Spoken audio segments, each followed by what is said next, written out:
Buenas tardes a todos. Hoy me toca repasar la clase de complicaciones de diabetes, tratamiento y seguimiento de las mismas. Vamos a empezar por las complicaciones agudas, en las que tenemos la hipoglucemia, cetoacidosis diabética y el estado hiperglucémico hiperosmolar. Estas tres complicaciones resultan de la combinación de la deficiencia relativa o absoluta de insulina, hiperglucemia severa y aumento de las hormonas contrarreguladoras. Acá tenemos la fisiopatología de todo lo que se va liberando y cómo se va generando estas tres complicaciones. Bueno, empecemos con hipoglucemia. La definición de hipoglucemia son todos los episodios de glucemia normalmente baja que pueden exponer al individuo a signos y síntomas con posibilidad de daño sistémico. Sugieren una concentración de glucosa menor o igual a 70 miligramos por decilitro o 3,9 milimol por litro. ¿Por qué es importante la hipoglucemia? Porque constituye un factor limitante en el tratamiento de la diabetes, es la complicación aguda más frecuente en diabéticos, la complicación predictora de mayor mortalidad y una complicación aguda más temida en diabéticos, en diabetes en general, tanto por los pacientes como por los médicos tratantes.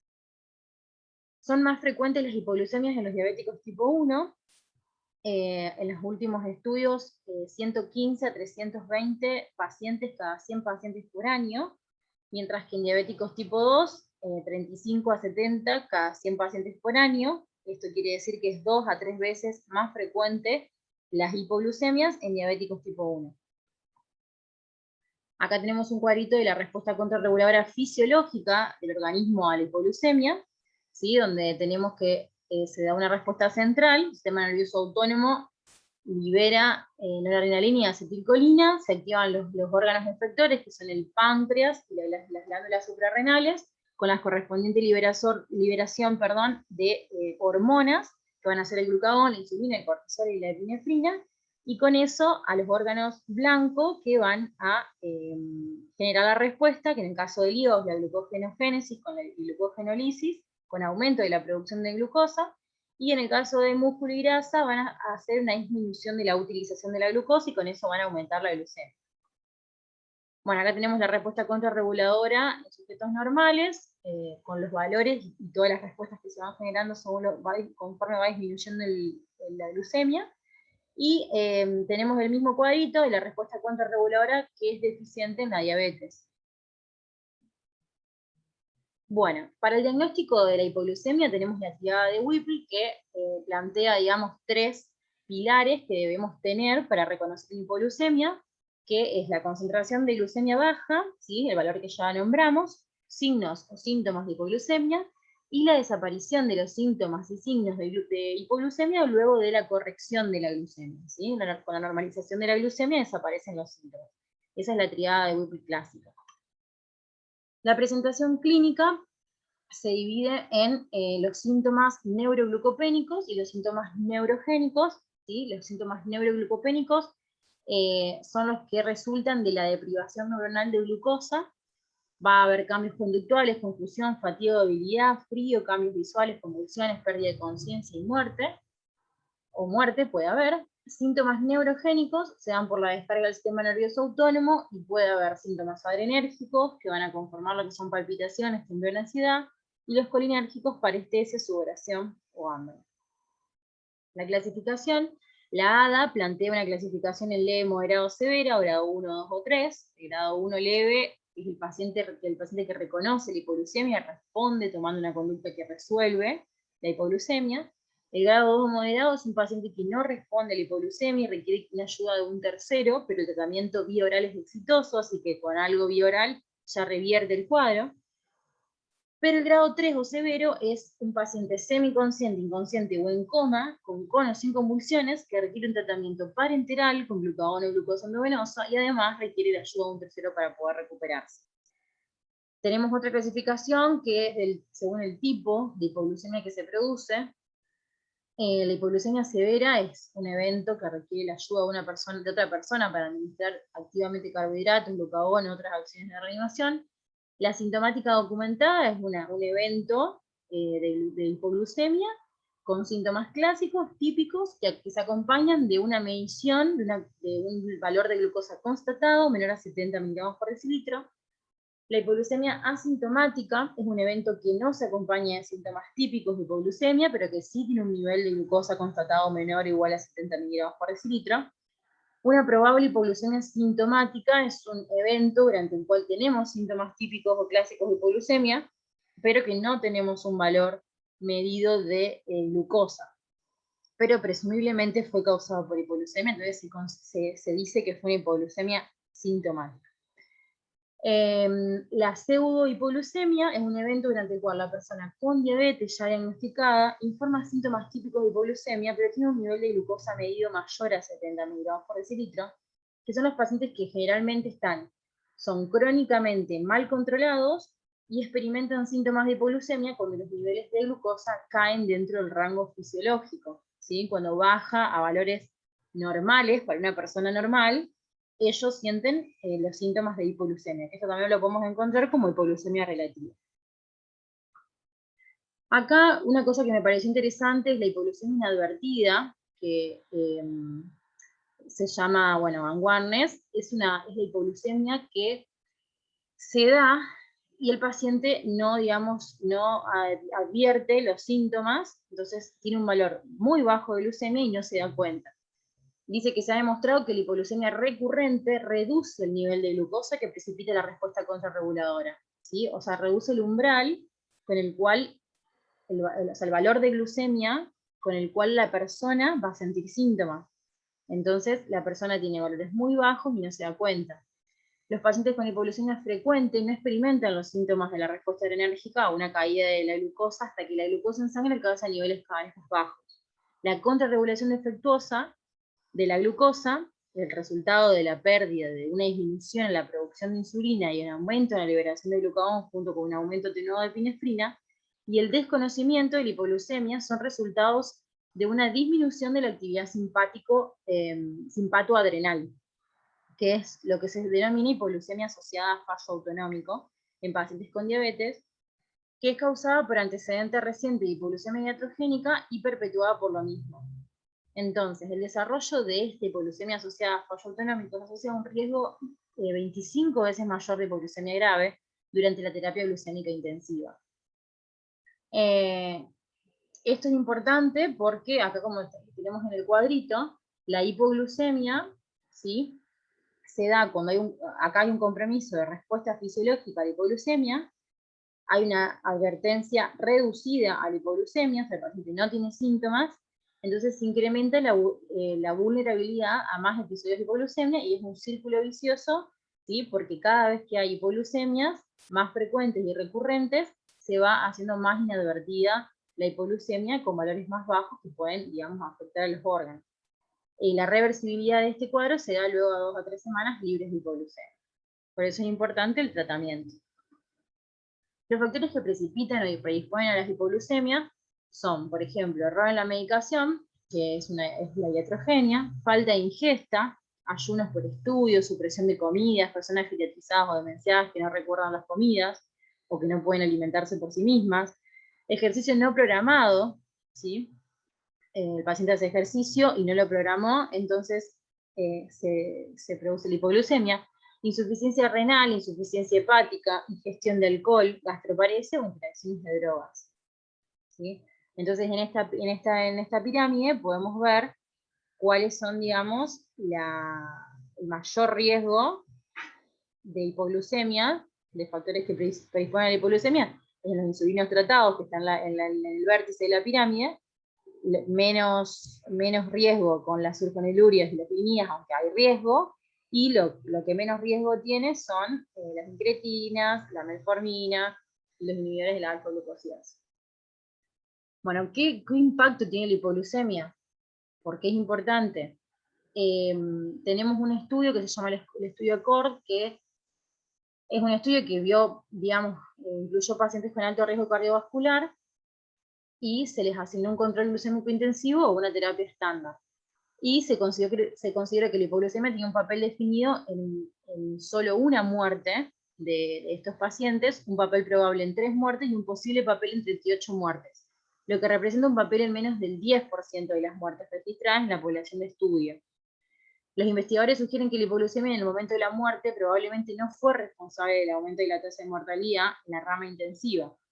Dado que la glucemia no se midió en el momento de la muerte en ninguno de los sujetos, y es posible que nunca lo sepamos.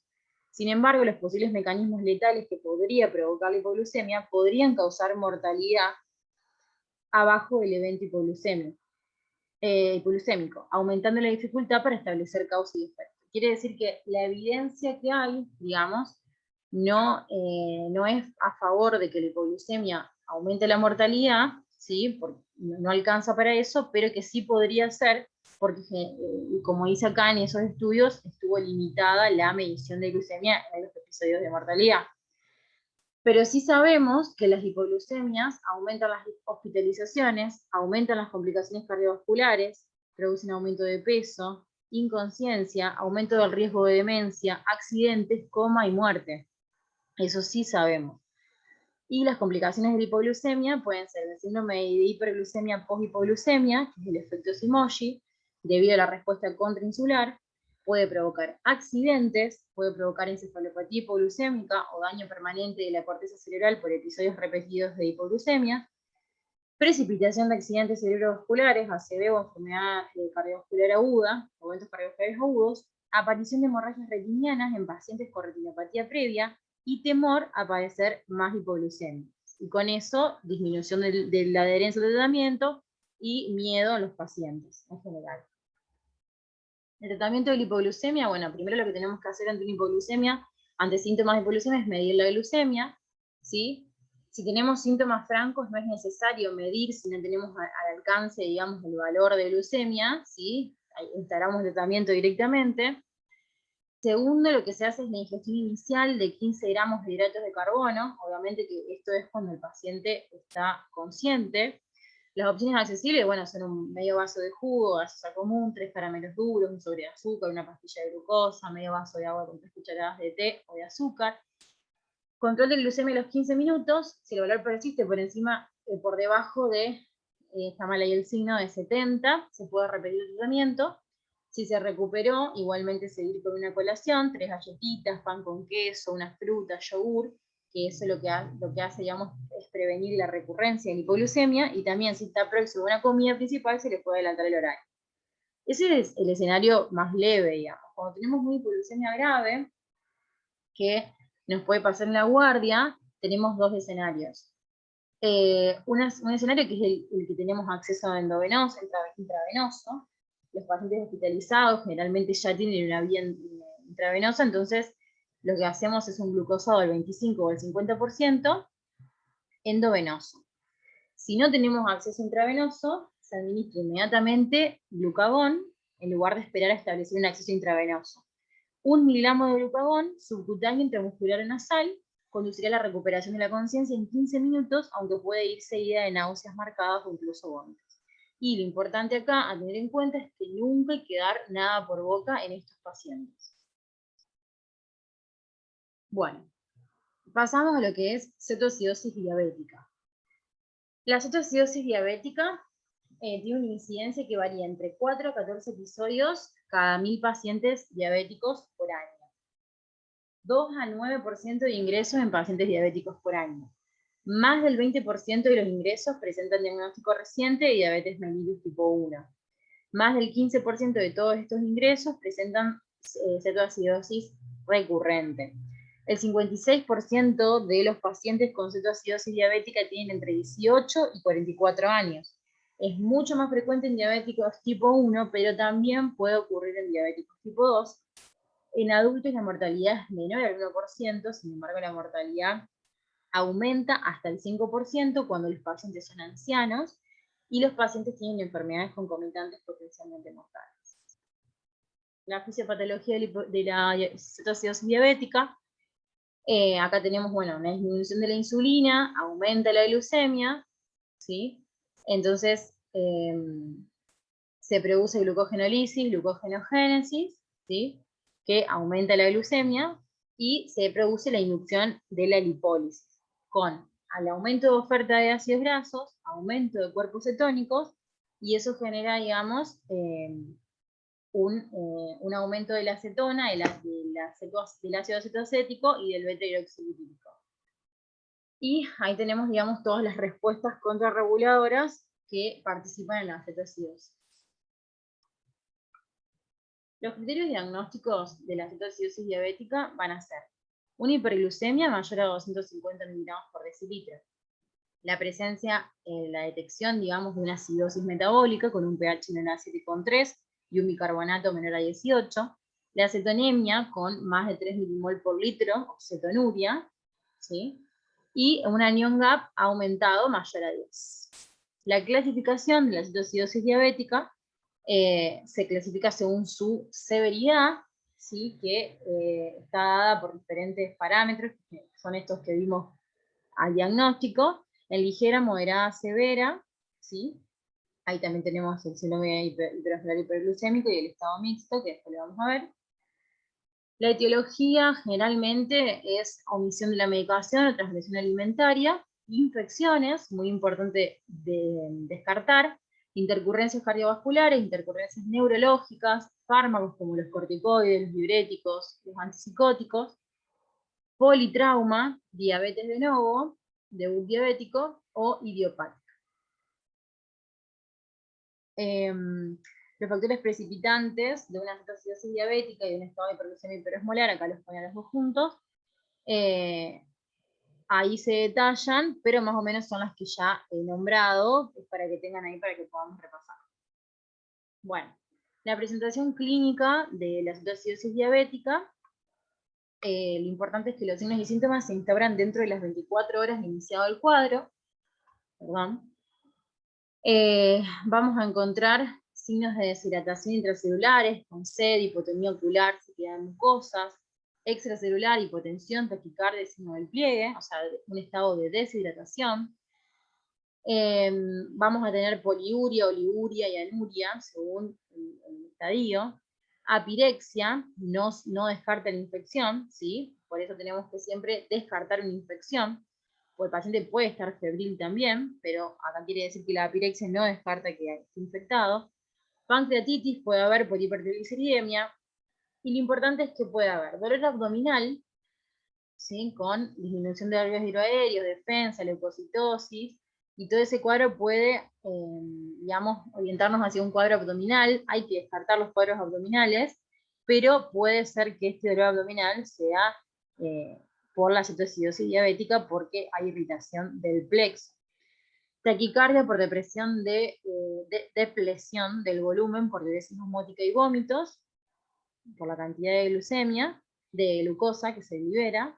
Hipotensión por hipovolemia y vasodilatación, la respiración de Kussmaul, ¿sí? Que se da con algún pH de 7,2, 7,1, y el aliento a manzanas por las acetonas, disminución del nivel de conciencia, que eso es variable, ¿sí? Y el paciente con una osmolaridad mayor a 330 milimol por kilo de agua ya puede estar obnubilado o en coma. Y acá tenemos los síntomas de cetoacidosis diabética, ¿sí? Que puede haber náuseas, vómitos, sed, hipoliuria, dolor abdominal, disnea. Y los signos al examen físico: taquicardia, deshidratación y hipotensión, taquipnea, respiración de Kussmaul, dificultad respiratoria, puede haber sensibilidad abdominal, letargo, embotamiento, edema cerebral, y puede haber coma también. En el laboratorio vamos a encontrar una glucemia mayor a 250 miligramos por decilitro, que es uno de los criterios diagnósticos. Vamos a encontrar cuerpos cetónicos que se miden con tiras reactivas, que tienen que ser mayor a 3 milimol por litro. Cetonuria se hace con tiras también reactivas, ¿sí? Y tenemos que encontrar más de 2 cruces. El pH puede ser menor a 7,3, puede haber cetoalcalosis con un pH normal, ¿sí? Que se puede dar por la hiperventilación. Un bicarbonato menor a 18 miliequivalentes por litro generalmente, la osmolaridad suele ser más de 285 milimol por litro. El anion gap va a demostrar una acidosis metabólica hiperclorémica, que es secundaria a la eliminación renal de sodio, potasio, absorción de cloro, a la fluidoterapia y al bicarbonato. Puede haber hipertrigliceridemia o hiperliproteinemia por la lipólisis que se genera en el intento, digamos, de corregir la glucemia. La hiperamilasemia puede deberse a pancreatitis, ¿sí? En un contexto de dolor abdominal, la amilasa sobre de origen salival no es diagnóstico de pancreatitis, así que tenemos que hacer la determinación de la lipasa. El potasio suele estar normal o aumentado, ¿sí? Va del LIC al LEC por hiperosmolaridad. También tenemos acidosis, que esto influye, digamos, en los niveles de potasio, catabolismo proteico de insulinopenia, diuresis osmótica con pérdida de potasio, hiperaldosteronismo secundario de hiponatremia. Todas esas cosas generan alteraciones en el potasio, por eso es tan importante, digamos, interpretarlo bien en este contexto. El sodio habitualmente hay una hiponatremia secundaria a hiperglucemia, o sea, por cada 100 miligramos por decilitro aumento de glucosa por encima de los 150 miligramos por decilitro, se debe prever un descenso de 1,6 miliequivalentes de sodio. Está la pseudohiponatremia por hiperlipidemia, la hipernatremia verdadera, que es por la pérdida urinaria por diuresis osmótica. Si es normal o elevado, indica mayor pérdida de agua primaria en estado hiperosmolar.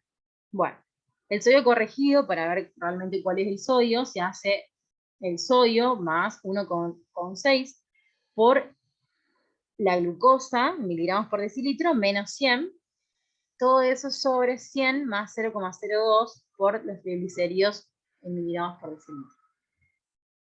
Puede haber también disminución de las reservas totales de cloro, fósforo y magnesio, un aumento de la urea y creatinina por deshidratación, hipovolemia, por insuficiencia renal aguda, y también en catabolismo proteico, y puede haber leucocitosis en estos pacientes, no necesariamente causados por una infección, sino solamente por el estado de cetoacidosis.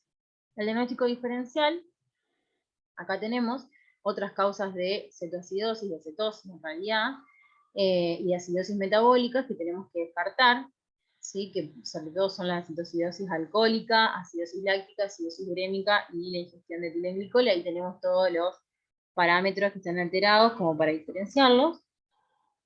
El tratamiento es muy importante comenzar con la reposición de volumen, con solución fisiológica se repone pérdida del 10% de peso corporal en agua y se repone el 50% en las primeras 4 horas, que se recomiendan 15 a 20 mililitros por kilo de peso en la primera hora, y el resto en las siguientes 20 horas.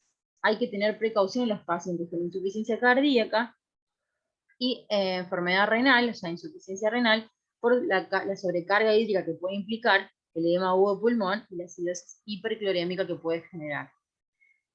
También se puede poner dextrosa cuando los controles de glucemia ya estén por encima, por debajo, quiero decir, de 250 miligramos por decilitro. El potasio, vamos a tener los diferentes valores que no van a ser, si está normal no hago nada, y si está bajo lo repongo. Si está el potasio menor a 3,3, 20 a 30 mil equivalentes por hora hasta que el potasio llegue a tener un valor más de 3,3. Si el potasio está más de 3,3, pero menor a 5,3, se hace 20 a 30 mil equivalentes por litro hasta que el potasio llegue entre 4 y 5. Si el potasio está más de 5,3, chequeamos el potasio cada 2 horas y no hacemos nada. Solamente si está más de 5,3 no se repone el potasio. Otro paso en el tratamiento es la insulina, ¿sí? Una vez que ya tenemos el potasio corregido, ya sabemos qué potasio tiene el paciente, en caso que podamos esperar, se pasa al paso de la insulina. La insulina se utiliza en insulina corriente y se utiliza 0,1 unidades por kilo en bolo inicial y después 0,1 unidades por kilo por hora a goteo continuo endovenoso. El bicarbonato está indicado administrar cuando el pH menor a 6,9, se diluye 100 miliosmol de bicarbonato en 400 mililitros de solución fisiológica y se administran en 2 horas, con 20 mil equivalentes de cloruro de potasio. Cuando el pH está entre mayor a 6,9, 7, diluir 50 miliosmol de bicarbonato en 200 de fisio, y se administran en 1 hora con 10 mil equivalentes de cloruro de potasio, y si el pH está más de 7, no administrar bicarbonato. O sea que, en general, el bicarbonato solo se repone cuando el paciente tiene un pH menor a 7. Los criterios de resolución de la cetoacidosis diabética son que el pH esté más de 7,3, que el bicarbonato suba a más de 18 miliequivalentes, que el anion gap disminuya a menos de 12 y la glucemia menos de 200 miligramos por decilitro. Cuando pasen todas estas cosas, vamos a decir que la cetoacidosis diabética está resuelta. Las complicaciones de la cetoacidosis diabética son dilatación gástrica aguda o gastritis erosiva, edema cerebral, hiperpotasemia o hipopotasemia, hipoglucemia, infección, resistencia insulínica, infarto de miocardio, lesión pulmonar aguda o síndrome de distrés respiratorio, trombosis vascular y mucormicosis. El estado hiperglucémico hiperosmolar es un trastorno metabólico agudo que se caracteriza por la marcada hiperglucemia, con deshidratación, hiperosmolaridad en ausencia de cetoacidosis metabólica. ¿Sí? Los criterios de síndrome hiperglucémico hiperosmolar son la hiperglucemia, que generalmente está más de 600 miligramos por decilitro, la osmolaridad efectiva mayor a 320, la ausencia de cetonemia y cetonuria, que es lo que diferencia de la cetoacidosis, deshidratación grave y deterioro del nivel de conciencia. 1% de los ingresos hospitalarios en pacientes con diabetes. La mortalidad atribuida al síndrome hiperosmolar es considerablemente más alta que en la cetoacidosis diabética, con tasas de mortalidad del 5 hasta que llegan al 20%. El pronóstico empeora en presencia de edad avanzada y comorbilidades graves. Bueno, la etiología generalmente es secundaria a infecciones, ¿sí? Tenemos que descartar las infecciones siempre que tenemos un paciente con esta complicación. Y las causas no infecciosas pueden ser intercurrencias cardiovasculares, como también la cetoacidosis diabética, como por ejemplo infartos o ACV, pancreatitis, gastroenteritis, colecistitis, hematoma subdural, estrés quirúrgico, un TEPA, golpe de calor, nutrición enteral o parenteral, diálisis peritoneal, fármacos, medicación antidiabética insuficiente. Acá está también la fisiopatogenia, perdón. El diagnóstico del síndrome hiperosmolar hiperglucémico se realiza en el laboratorio.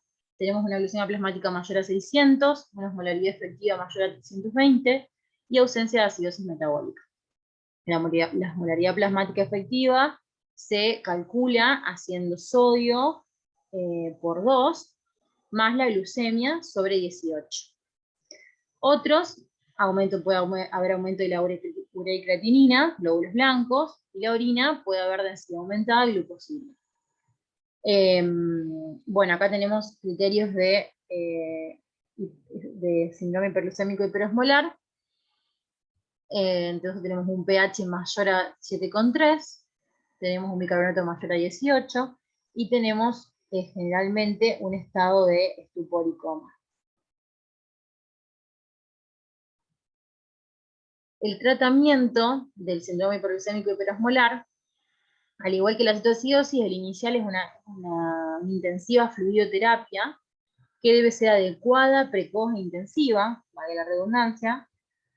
El tratamiento se instaura con solución fisiológica a 15-20 mililitros por kilo por hora en las primeras 12 horas, y luego se continúa según la anatremia. Cuando el sodio corregido nos da normal o alto, se repone solución fisiológica al 0,45%, 4-14 mililitros por kilo por hora, que son más o menos 250-500 mililitros por hora. Cuando el sodio corregido está bajo, con solución fisiológica al 0,9%, 4-14 mililitros por kilo por hora. La glucemia, cuando está menor a 300, se puede pasar de exceso al 5%. La velocidad media de corrección de la osmolaridad efectiva no debería ser más de 3 milimol por hora para evitar el edema cerebral que puede producir la corrección rápida. Y después tenemos el paso de la insulinoterapia. La insulinoterapia se realiza con infusión continua de insulina corriente endovenosa de 0,05 a 0,1 unidades internacionales por kilo por hora. Hay que lograr un descenso de glucemia de 50 a 100 miligramos por decilitro por hora. Si es menor, hay que duplicar el goteo. Y si es mayor, hay que reducir a la mitad del goteo. Cuando la glucemia alcanza los 300 miligramos por decilitro, hay que disminuir el goteo y mantener las glucemias entre 200 y 300 miligramos hasta que el paciente esté mentalmente alerta y hasta que la osmolaridad plasmática efectiva sea menor a 315 milosmol por kilo. Se repone el potasio cuando sea menor a 5,2 y se empieza con la superposición con insulina subcutánea. Los criterios de resolución del estado hiperglucémico hiperosmolar son la normalización de la osmolaridad plasmática y la normalización del estado mental. Y las complicaciones que puede traer son la hipoglucemia y hipocalemia, que son las más frecuentes, la hipofosfatemia y hipocalcemia, la acidosis hipercalómica transitoria, rhabdomiólisis, edema pulmonar, por sobrecarga hídrica y disfunción del VI, mortalidad cercana al 100%, trombosis venosa y embolia pulmonar, edema cerebral, que es raro en los adultos, pero tiene alta mortalidad mayor del 50%, y la prevención se hace con reemplazo gradual de sodio y agua en pacientes con osmolaridad alta y adición de dextrosa una vez que la glucemia alcanza los 200 miligramos por decilitro.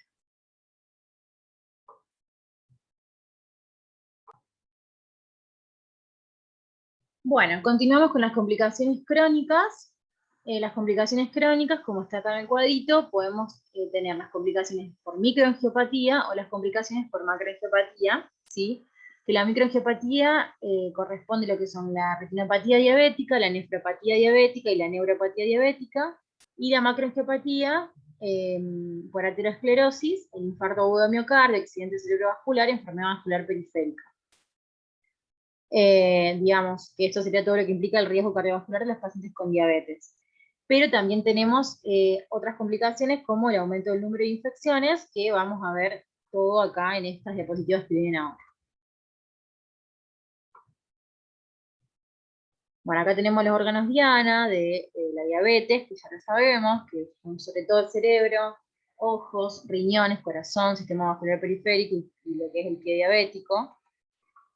Vamos a empezar con retinopatía diabética. Retinopatía diabética es una microangiopatía que afecta a las arterias precapilares, capilares y vénulas de la retina.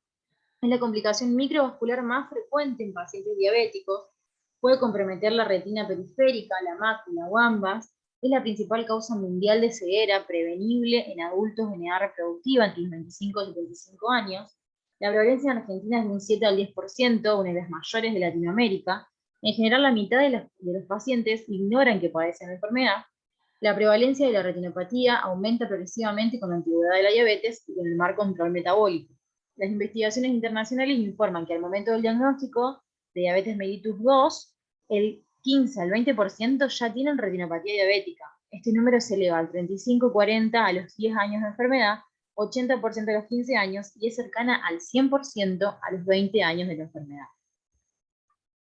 Bueno, acá rápido un poquito de fisiopatología de la retinopatía diabética, que es básicamente que la hiperglucemia produce alteraciones del metabolismo intracelular que llevan al aumento del sorbitol. Esto produce engrosamiento de la membrana basal del endotelio y la pérdida de los pericitos, que conduce a la alteración de la barrera hematorretinal y a la debilidad de la pared vascular, ¿sí? Entonces acá tenemos la disfunción endotelial, hiperglucemia, disfunción endotelial, isquemia, hipoxia retinal, aumento de la permeabilidad vascular, ¿sí? Nos da la neovascularización, que eso es lo que corresponde a la retinopatía diabética, y cuando aumenta la permeabilidad vascular, tenemos el edema macular diabético, que son las dos entidades que vamos a poder reconocer en estos pacientes. Tenemos unos dibujitos explicativos. Bueno, acá puse esto porque es muy notorio la relación que hay entre el control metabólico y el desarrollo de retinopatía diabética, ¿sí? Acá se muestra la hemoglobina glicosilada en relación a la retinopatía diabética. Y vemos claramente la relación que tiene. El edema macular diabético puede ser asintomático inicialmente, afecta la visión central. Los factores de riesgo son los propios de la retinopatía también, aunque las hipoglucemias frecuentes se asocian con mayor riesgo de edema macular diabético. Puede estar presente en cualquier estadio de la retinopatía y representa la primera causa de ceguera legal en los pacientes diabéticos. La clasificación del edema macular es no clínicamente significativo, puede ser focal o difuso y puede ser también traccional. La retinopatía diabética se clasifica en retinopatía diabética no proliferativa, que puede ser asimismo leve, moderada, severa y muy severa, y retinopatía diabética proliferativa. La retinopatía diabética no proliferativa severa es cuando hay presencia de una de las 4 lesiones siguientes, que es la regla del 4-2-1 para el diagnóstico. Puede haber hemorragias o microneurismas en los 4 cuadrantes, rosario venoso en 2 cuadrantes, IRMA moderado en al menos un cuadrante. Puede no tener edema macular clínicamente significativo en esta retinopatía severa, no proliferativa. La clasificación de la retinopatía diabética es la que vimos recién, ¿sí? Pero acá está un poquito más desarrollado, ¿sí? Para que lo podamos repasar. Hacemos las imágenes. Y el diagnóstico se hace por retinofluorescein-ilografía, que es la inyección endovenosa de contraste seguida de una secuencia rápida de fotografías retinales que proveen imágenes de los vasos sanguíneos retinales, ¿sí? Y también está la tomografía de coherencia óptica u optical, bueno, en inglés, que produce una representación de las capas anatómicas de la retina. Cada una de las 10 capas es bien diferenciada y el grosor puede ser perfectamente medido. Es una técnica no invasiva, no requiere preparación especial, no requiere dilatación pupilar y se realiza en 5 minutos. Acá tenemos un algoritmo que es cuando hay un diagnóstico clínico de edema macular clínicamente significativo, solicitamos la retinofluorescein-ilografía y podemos ver isquemia macular o pérdida focal o difusa. El screening, que esto es lo que nos interesa mucho a nosotros, que vamos a seguir estos pacientes, el screening de retinopatía diabética dice que la oftalmoscopía realizada por personal bien capacitado sobre el fondo de ojo dilatado ha sido el método de detección estándar para la retinopatía diabética. ¿Y cuándo debemos hacerlo? Acá las últimas recomendaciones nos dicen que en diabéticos tipo 1 tenemos que hacerlo a los 5 años después del diagnóstico de diabetes, y los diabéticos tipo 2, como lo que vimos al principio, que siempre, casi siempre están, que en realidad hay un alto porcentaje de retinopatía al momento del diagnóstico, se hace el screening al momento del diagnóstico de diabetes. Y acá tenemos los años de diabetes tipo 2 con el porcentaje de retinopatía, para que podamos ver, y los años de duración de la diabetes y el porcentaje de retinopatía también. Que también nos compara, digamos, con la diabetes tipo 1 y la diabetes tipo 2. El tratamiento, acá encontré lo que dice que se demostró que un estricto control de la glucemia reduce el riesgo de desarrollar retinopatía en un 76% y la necesidad de tratamiento láser en un 25%. En pacientes con retinopatía disminuye su progresión en 54%, o sea, es muy importante el tratamiento, y la disminución de la hemoglobina glicosilada en un 10% produce una disminución del riesgo de empeoramiento en un 35-40%. Bueno, un poquito de tratamiento, igual esto no nos compete directamente, pero sí para saber un poquito de generalidades, tenemos el láser de macular focal, tenemos el tratamiento estándar para el edema macular diabético focal, ¿sí? Y después tenemos otros nuevos tratamientos, que son por ejemplo el ranibizumab y el aflibercept, que son intravítreos, y ya fueron aprobados por la FDA y la Agencia Europea de Medicamentos, pero son muy caros, múltiples inyecciones, y tenemos carencia en cuanto a dosis y régimen ideal todavía. Pero son los nuevos, que son factores anti-angiogénicos. La fotocoagulación láser tiene indicaciones cuando hay retinopatía diabética no proliferativa severa, cuando hay retinopatía diabética no proliferativa sin criterios de alto riesgo, pero tiene el otro ojo con complicaciones por retinopatía proliferativa de alto riesgo, previo a una cirugía de cataratas, mal estado general del paciente o por el cumplimiento de tratamiento. Entonces, en esos casos, solamente, sin que sea severa, se hace también la fotocoagulación láser. En todas las retinopatías diabéticas proliferativas y en algunas excepciones.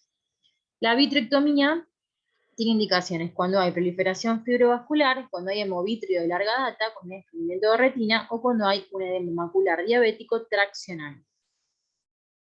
Y el seguimiento de esta retinopatía se hace en la retinopatía no proliferativa leve, cada 9 meses un examen. En la retinopatía diabética no proliferativa moderada es cada 6 meses, en la severa es cada 3 meses, y en la proliferativa hay que hacer un examen cada 2 a 3 meses. Y durante el embarazo las pacientes deben ser examinadas cada 3 meses, ya que la retinopatía puede progresar rápidamente durante este proceso fisiológico. Entonces estas pacientes debemos controlarlas más de cerca. La nefropatía diabética es la causa más común de enfermedad renal terminal, junto con la nefropatía hipertensiva. O sea, esto es la importancia que tiene la nefropatía diabética en nuestro medio. Los mecanismos que conducen al desarrollo de nefropatía en pacientes con diabetes mellitus incluyen factores metabólicos como la hiperglucemia, hemodinámicos como la hiperfiltración glomerular y la susceptibilidad genética. O sea que también es multifactorial. La microalbuminuria es un marcador clínico temprano de nefropatía diabética. Acá tenemos la fisiopatología, ¿sí?, del daño glomerular, la clasificación de la nefropatía diabética, ¿sí?, en los grados, ¿sí?, que se clasifica según el filtrado glomerular y también según la albuminuria, que es muy importante que también tiene en cuenta la albuminuria para saber que hay que medirla. Entonces acá tenemos las diferentes etapas, ¿sí?, y la albuminuria, y según eso, el riesgo de nefropatía diabética que tenemos. Que cuando hay macroalbuminuria es cuando hay más de 300 miligramos, ¿sí? Y ahí es cuando tenemos el diagnóstico de nefropatía diabética. Y la tasa de filtrado glomerular es cuando tenemos grado 1, cuando tenemos más de 90 mililitros por minuto de filtrado glomerular, grado 2, 60-89, grado 3, 45-59, grado 3B de 30-44, grado 4 de 15-29, y cuando hay menos de 15 es un grado 5.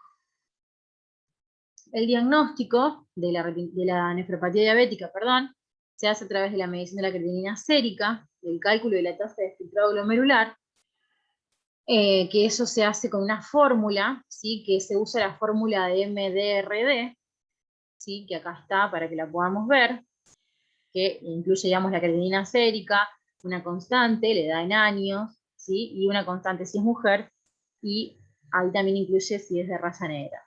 Y el valor se reporta en mililitros por minuto por 1,73 de metro cuadrado de superficie corporal, y esa es la tasa, la fórmula que se usa, que es la PMRD.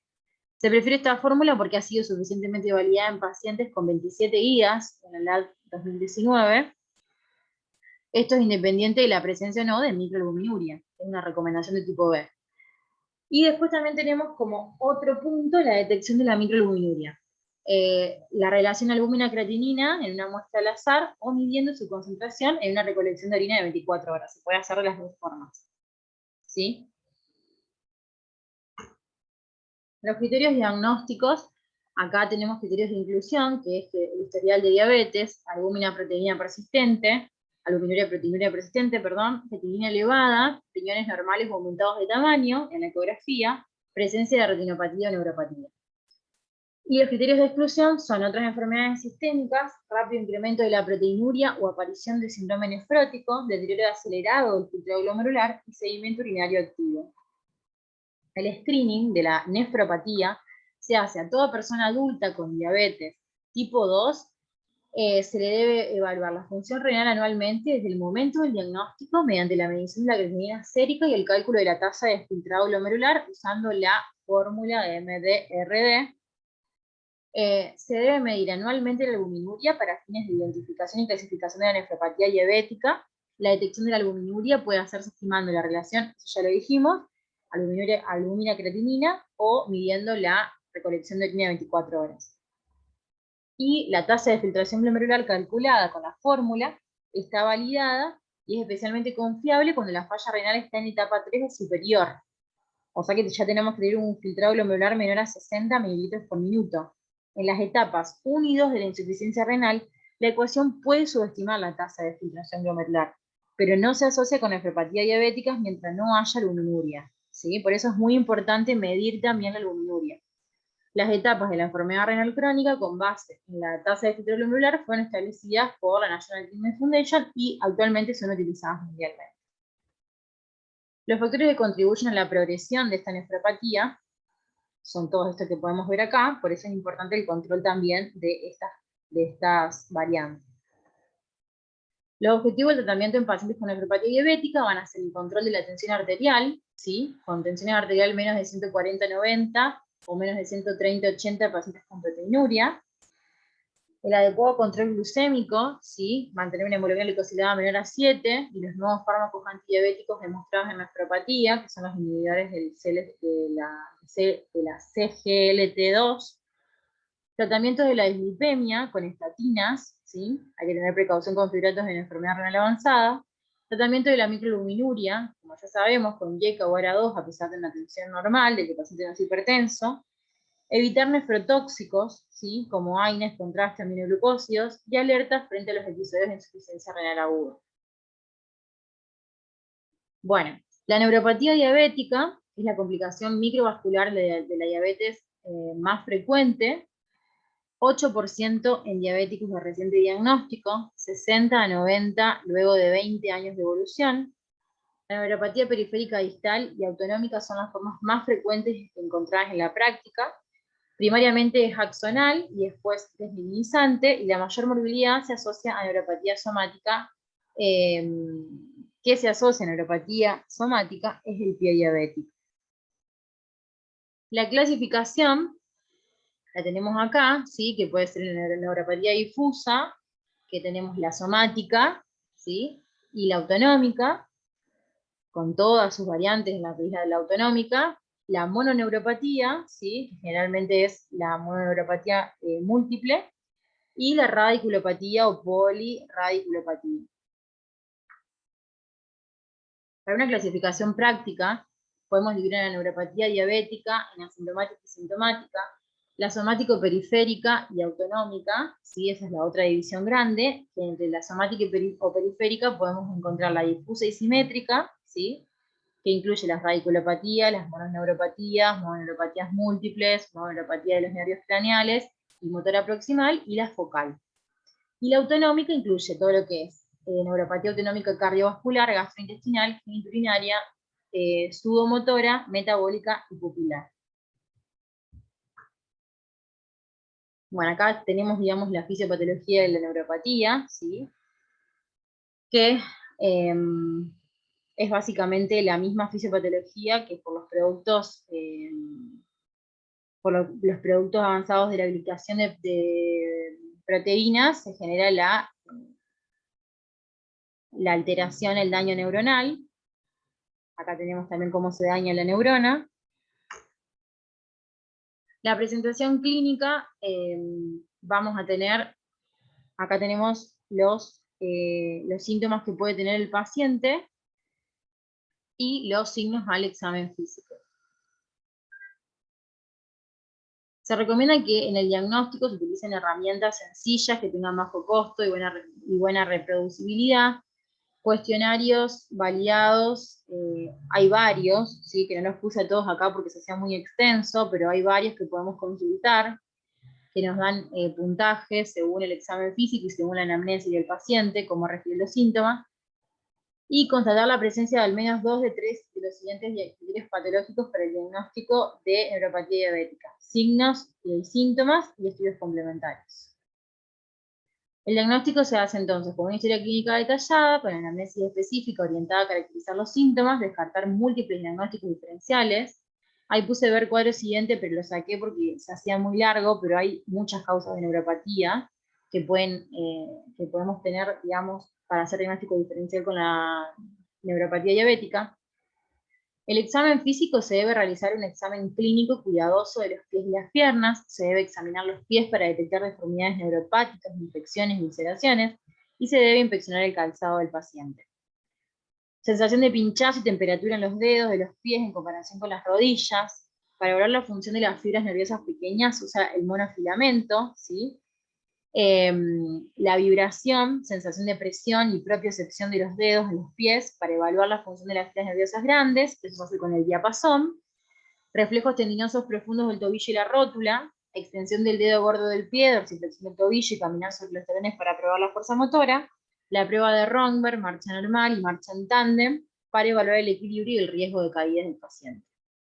Y acá está un poquito, digamos, cómo es el examen físico de estos pacientes, con el buen estiramiento, el diapasón, los reflejos. El screening de esta patología se hace en todos los pacientes con diabetes. Todos los pacientes con diabetes deben someterse a pruebas de detección de polineuropatía en el momento del diagnóstico de la diabetes tipo 2, y en los tipo 1 a los 5 años del diagnóstico.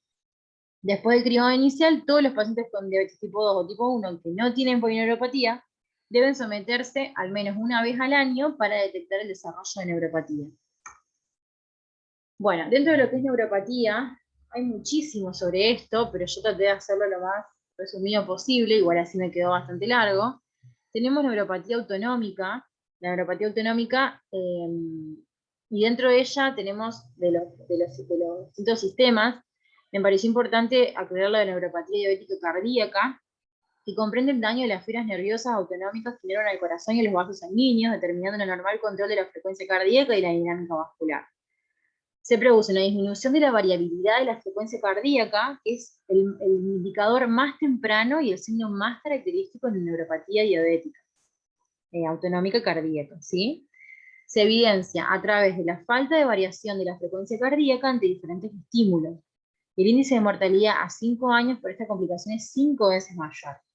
¿Sí? Acá tenemos la fisiopatología, y la evaluación clínica se hace. O sea, tenemos taquicardia en reposo, hipotensión ortostática, maniobra de Handrich patológica, incremento de la tensión arterial diastólica, y el test de Ewing, que es la respiración profunda con la maniobra de Valsalva y el cambio de decúbito. Otra cosa importante que por ahí es muy frecuente de ver es la gastroparesia diabética, que es un tipo de neuropatía autonómica. Se considera en la gastroparesia la permanencia de alimentos dentro del estómago un tiempo superior a 90 minutos, y una prevalencia del 25 al 50% según distintos autores. Se clasifica según la severidad de los síntomas, en grado 1 leve, grado 2 moderada, grado 3 severa, y el diagnóstico se realiza al descartar procesos obstructivos, ¿sí? La técnica gol estándar es la medición del vaciamiento gástrico con cámara gamma, con comida de prueba sólida con intervalos de 15 minutos durante 4 horas después de la ingesta, el uso del test con el ácido octanoico en aliento expirado es alternativa viable, y la optimización de la glucemia es necesaria previo a estos estudios para evitar los falsos positivos. Acá puse el tratamiento más o menos de la neuropatía somática, porque bueno, es muy amplio todo y es lo que más por ahí vamos a utilizar y lo que más nos va a servir. Tenemos el tratamiento patogénico, que, digamos, para evitar la progresión, que es la mejoría del control glucémico, el ácido alfa-lipoico, que es el ácido tióctico, y la benfotiamina, ¿sí? Que ahí puse unas cositas que encontré nuevas de la benfotiamina. Que, o sea, lo que encontré es que la coadministración con el ácido tióctico ha demostrado efectos sumatorios. El ácido tióctico mejora el score total de los síntomas, mejora los signos neuropáticos. La administración oral es de 60 a 1800 miligramos y tiene pocos efectos colaterales, y es efectivo en la neuropatía autonómica cardíaca. Después tenemos el tratamiento sintomático, ¿sí? Que hay que priorizar el tratamiento del dolor, pues estos pacientes tienen mucho dolor. Entonces ahí tenemos los anticonvulsivantes, antidepresivos, analgésicos. La pregabalina o la duloxetina se impone como tratamiento de primera línea.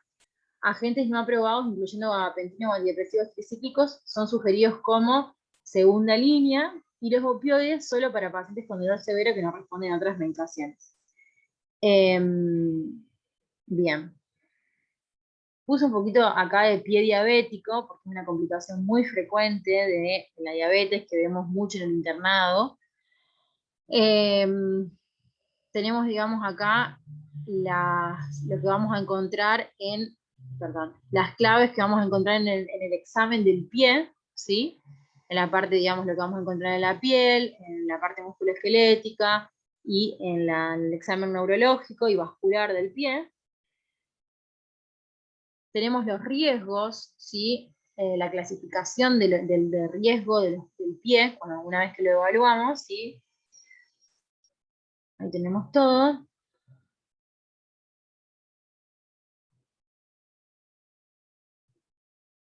Bueno, para hacer como resumen, el grado 0 es una lesión cerrada, ¿sí? Que no tiene ningún grado de compromiso de la barrera de la piel. El grado 1, una úlcera superficial.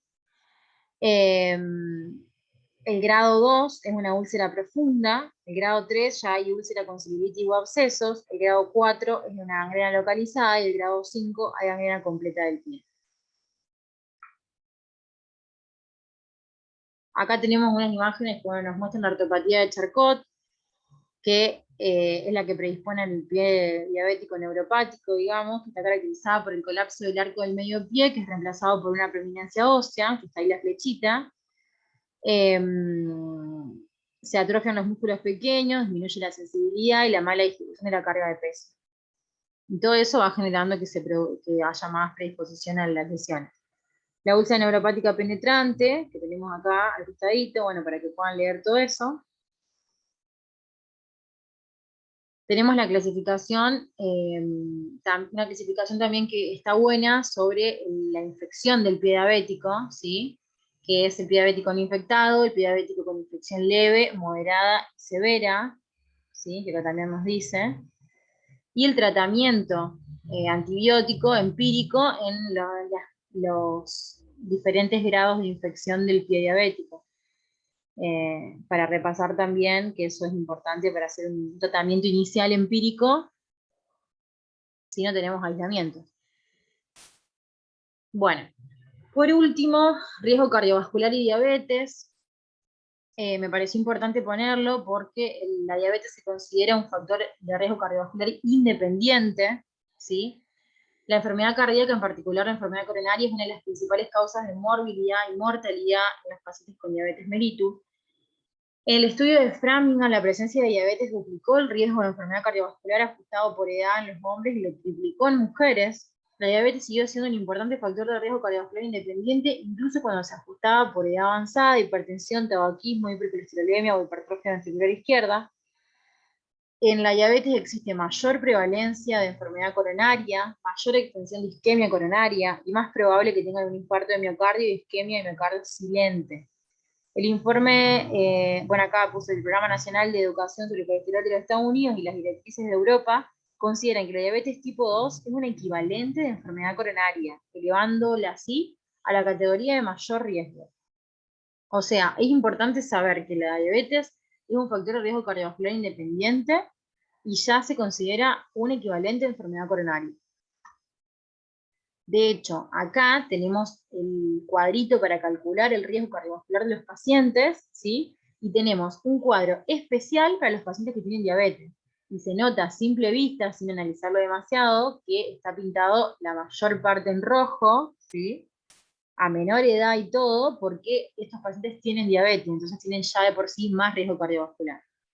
Entonces acá dice que los pacientes con diabetes tienen mayor carga de factores de riesgo aterogénicos que los no diabéticos, incluido hipertensión, obesidad y anomalías lipídicas. El riesgo de cardiopatía coronaria en pacientes con diabetes varía ampliamente con la intensidad de los factores de riesgo. La evidencia más sólida se observa con hipertensión, lipoproteínas de baja densidad elevadas, tabaquismo, síndrome metabólico, hiperglucemia y microalbuminuria. Y varios mecanismos dice que pueden contribuir al aumento del riesgo de cardiopatía en pacientes con diabetes, incluida la disfunción endotelial, la activación de las plaquetas, la anomalía de la coagulación y la composición de la placa aterosclerótica. La diabetes se considera un equivalente de cardiopatía coronaria. Bueno, las infecciones en los pacientes diabéticos. Traté de hacer un resumencito de esto porque también es algo importante que vemos frecuentemente, ¿sí? Los dos tipos de diabetes predisponen a un mayor riesgo de infección del tracto respiratorio inferior, tracto urinario, piel y mucosas. ¿Sí? Acá tenemos, digamos, la fisiopatología de por qué se producen las infecciones. La hiperglucemia y la acidemia exacerban las alteraciones en la inmunidad humoral, en los polimorfonucleares y en los linfocitos. Esta revierte cuando el pH y los niveles de glucosa se normalizan, ¿sí? El daño macro y microvascular que produce la diabetes hace que la perfusión de los tejidos sea más pobre. y la neuropatía compromete la sensibilidad y la aumentación de la piel. Todo eso predispone a un mayor riesgo de infecciones. La clasificación de las infecciones en los pacientes diabéticos, bueno, pueden ser infecciones comunes, que son las infecciones urinarias, respiratorias y de tejidos blandos.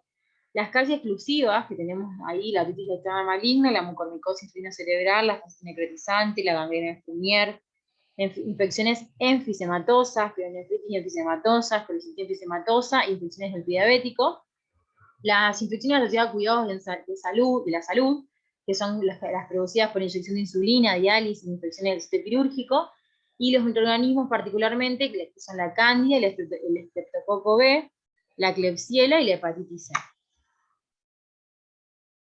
Pielonefritis y diabetes, bueno, puse así rapidito, 4 o 5 veces más frecuente en diabetes, se da por Escherichia coli y Proteus, clínica similar, y el aumento del riesgo se da en los, o sea, los pacientes diabéticos tienen aumento de riesgo de abscesos renales, pielonefritis enfisematosa y necrosis papilar renal. Por eso es tan importante el tratamiento de la pielonefritis en este tipo de pacientes.